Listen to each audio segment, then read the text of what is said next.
Has Dr. Mike Israetel lost his mind, mate? Why did you get plastic surgery? Now that I'm into bodybuilding and I have an aesthetic vision for my physique, a huge limiting factor of mine was that I just had love handles, and when they weren't filled with fat anymore, they were filled with water, and then they just looked like shit all the time. And I was like, F this, I can just get them cut out. So I did. Okay, wait, I'm gonna stop you there, because in my opinion, this is something that's very normal. But trust me, and stick around, because it does get a lot worse in this video.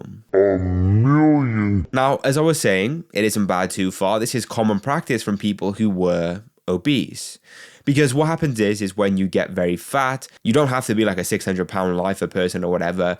Basically, your skin stretches out and it gets used to being that. So when you lose the weight and there's not the fat that's there, your skin stays stretchy, so you have this loose skin around you. I will be going through surgery again, probably at least a few more times. Why?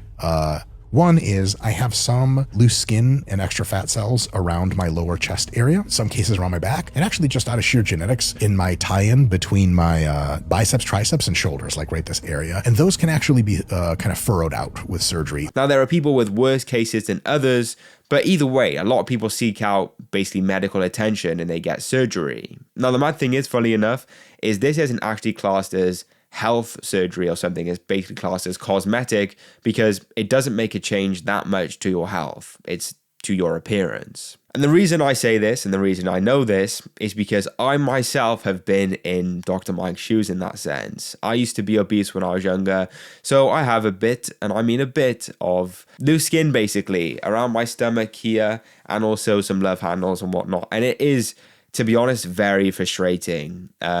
Just living with it and whatnot is some of the most annoying stuff, because when you see other people with a flat waist, I won't go into it that much, but as you can clearly see, it is annoying, just probably by my tone of voice and whatnot. So I clearly know what Mike Israetel is experiencing there. I get where he's coming from and I get why he did it. So if it's common practice, how is Dr. Mike a lunatic? How has he lost his mind? Well, like I said, it gets worse. I do have hypothetical, probable plans for a very ambitious surgery. No matter what body fat I have a big gut, just plain old. And it's really just a genetic laxity of the abdominal wall. It has nothing to do with muscle strength and none of that.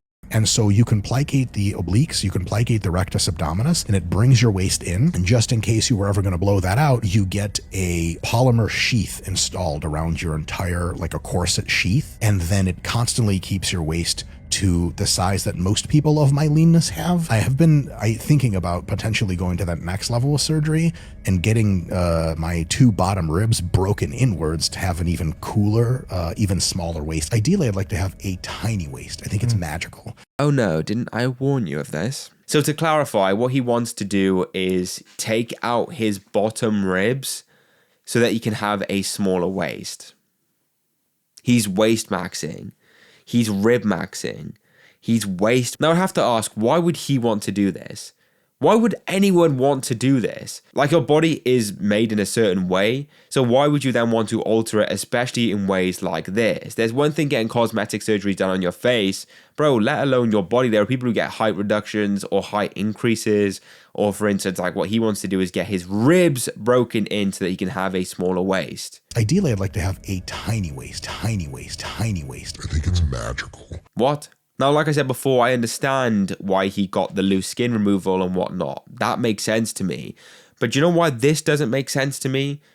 Because he wants to do it in a sort of bodybuilding context. He started the video off by saying, now that I love bodybuilding, that I'm into bodybuilding. Now that I'm into bodybuilding and I have an aesthetic vision for my physique, a huge limiting factor of mine was that I just had love handles. Well, first of all, Dr. Mike's done bodybuilding for such a long time. He's been training for over 23, 24 years or so. So he's not new to this at all. And it's not like he's in his prime anymore. Prime bodybuilders, or for instance, when bodybuilders start to really get into competing, they're in their late teens, early 20s, mid 20s, perhaps late 20s and early 30s. Dr. Mike is about 41. So he's past his prime as a bodybuilder. So what's he going to do? He's going to get this surgery to get a smaller waist, which is magical as he says it is. And then what? Hope to become Mr. Olympia? What? I'm sure the oldest Mr. Olympia in regard to winning it was, I think, Ronnie Coleman at 45 or something like that. So, mate, what? unless he wants to shoot for like the Masters Olympia or something like that. But either way, like, I really don't understand this at all, because he already has a successful platform, one of the most popular guys in the industry. I was about to say knowledgeable, because loads of people think that he is knowledgeable, and he is. He's a doctor, he's qualified, and he does say a lot of smart things, but he also says a lot of dumb things, in my opinion. Hating yourself as a form of motivation is the shortest fuse in the world. I've seen so many people do that and burn right the out of the sport. I've been training with weights for 23 years or something like that. I still love the shit. Why? Because early on, I was like, I'm going to do me. I want to get as good as I can get for me. I don't give a like, even when I have super low percent body fat, just because of my body shape, I have a big gut. I just have a pooch. Like, there it is. All right. Do I wish I didn't? Sure. But like, I'm not 8 years old, so I don't like wish for the tooth fairy to come, and I don't wish for my gut to disappear. It just is what it is. Is he lying? Now, my thing is about that clip on that podcast is that he does have some wholesome points in there. He talks about, you know, the issues with envy and whatnot, right? And I'll use an example. I think someone like Shizzy has one of the best physiques in the industry, but I wouldn't sit there and say, oh, I want to be Shizzy, because Shizzy has his own issues. Do you know what I'm saying? Like, if I then put myself in his shoes, yes, I would have that sick physique, but then also I would have the issues in his life, very different than what I'm living. And he uses that analogy with the cars. If you have a crappy car with friends, looking at someone, you know, with a nice car without friends is very different. So yes, that is very wholesome, but it's an issue that it follows the previous points. Basically him saying that he's not envious because he knows how his body is. He's aware of his big waist. And so what he's going to do is just go and play to his strengths, basically. And he says that it doesn't affect him. Are you sure about that? I think it's magical. It clearly does, mate, because in this clip, you're saying that it doesn't affect you and you don't want to be envious, and you've done so much in your career because you've had this, oh, I'm just doing me, I'm comparing myself to me type attitude. And then you go on Dr. Mike, funny enough, they're both called Dr. Mike. You go on his podcast and you say, because you're into bodybuilding, you want to have these cosmetic surgeries done. Not only get rid of the loose skin, but also make your waist smaller. So yes, it is clearly affecting you. And you can sit there and say, oh yeah, well, you know, I'm comparing myself to me and I just want myself to look better. But really? Like he said in that clip, he's been doing this for over 23 years. He's going to be comparing himself to guys like bodybuilders for decades now. I haven't even been doing this for decades. And when I look at these bodybuilders and whatnot, bro, borderline, I want to be that friggin' jacked. I literally want to look at them and be like, bro, I saw a video of Mike Sommerfeld the other day where he was literally doing most muscular. And I thought, bro, imagine having like that full chest with the full shoulders and all this stuff like that.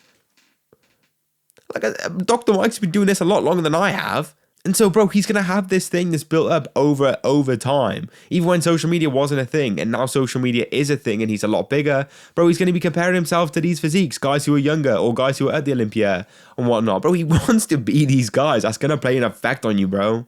What is the value of negative thinking? What is the value of you looking in the mirror and saying, I hate myself? None. You're just having a bad time. It's just giving you a bad time. Why would you do something that gives you a bad time? Imagine you're like with your friends in whatever kind of car you have, and it's you and your young, beautiful friends, and you're on the way to a great concert, and you're having the time of your life, and you look over and there's a guy in like a Maserati like passing you, and he's got a great car. You could be like, wow, I wish I was that guy. Why? So you could be alone in a car, and your wife's cheating on you, and you have run out of money, your companies are all bankrupt, and all you have is a stupid Maserati and your expensive suit, and you just hope to God people don't know you're a fraud. You're like, wait, that's not how that guy feels. Maybe, but you don't know. So why would you look over at somebody else's and think about what they have? Enjoy what you have and try to make what you have better. Tiny waist, tiny waist, tiny waist. I think it's magical. And not even that, because not even through social media are you going to be more exposed to these type of physiques. For instance, if you were to see someone like a Krenux or an Anton Ratushny or a younger guy who's basically turned pro or something, you'd think, wow, that's amazing. Like, you kind of want to be like those guys. And you might be envious of them, even if you're someone who's 41 years old like Dr. Mike is. But you know what's also crazy? Is social media is promoting cosmetic surgeries left, right, and center.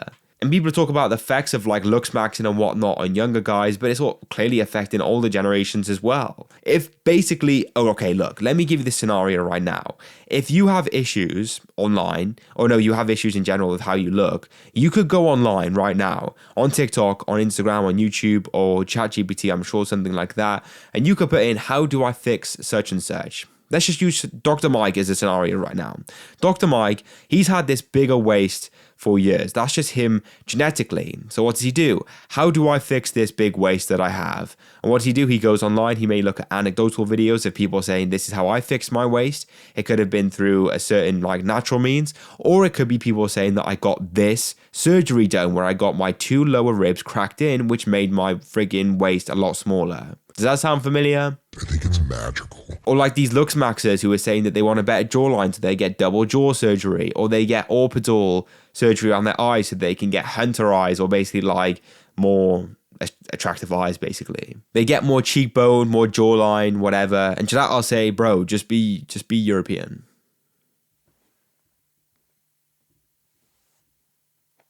Just be European. And so, yeah, all of this information is extremely accessible to the masses. And so it's going to be tempting in some way if you can just get a quick fix. People already getting these quick fixes from gear usage. I want to get bigger, so I'm going to take steroids. But what if you want the genetics for bodybuilding? Well, you can't change that because that's God. Your genetics are God-given. You can't change it. But what if I can get cosmetic surgery done?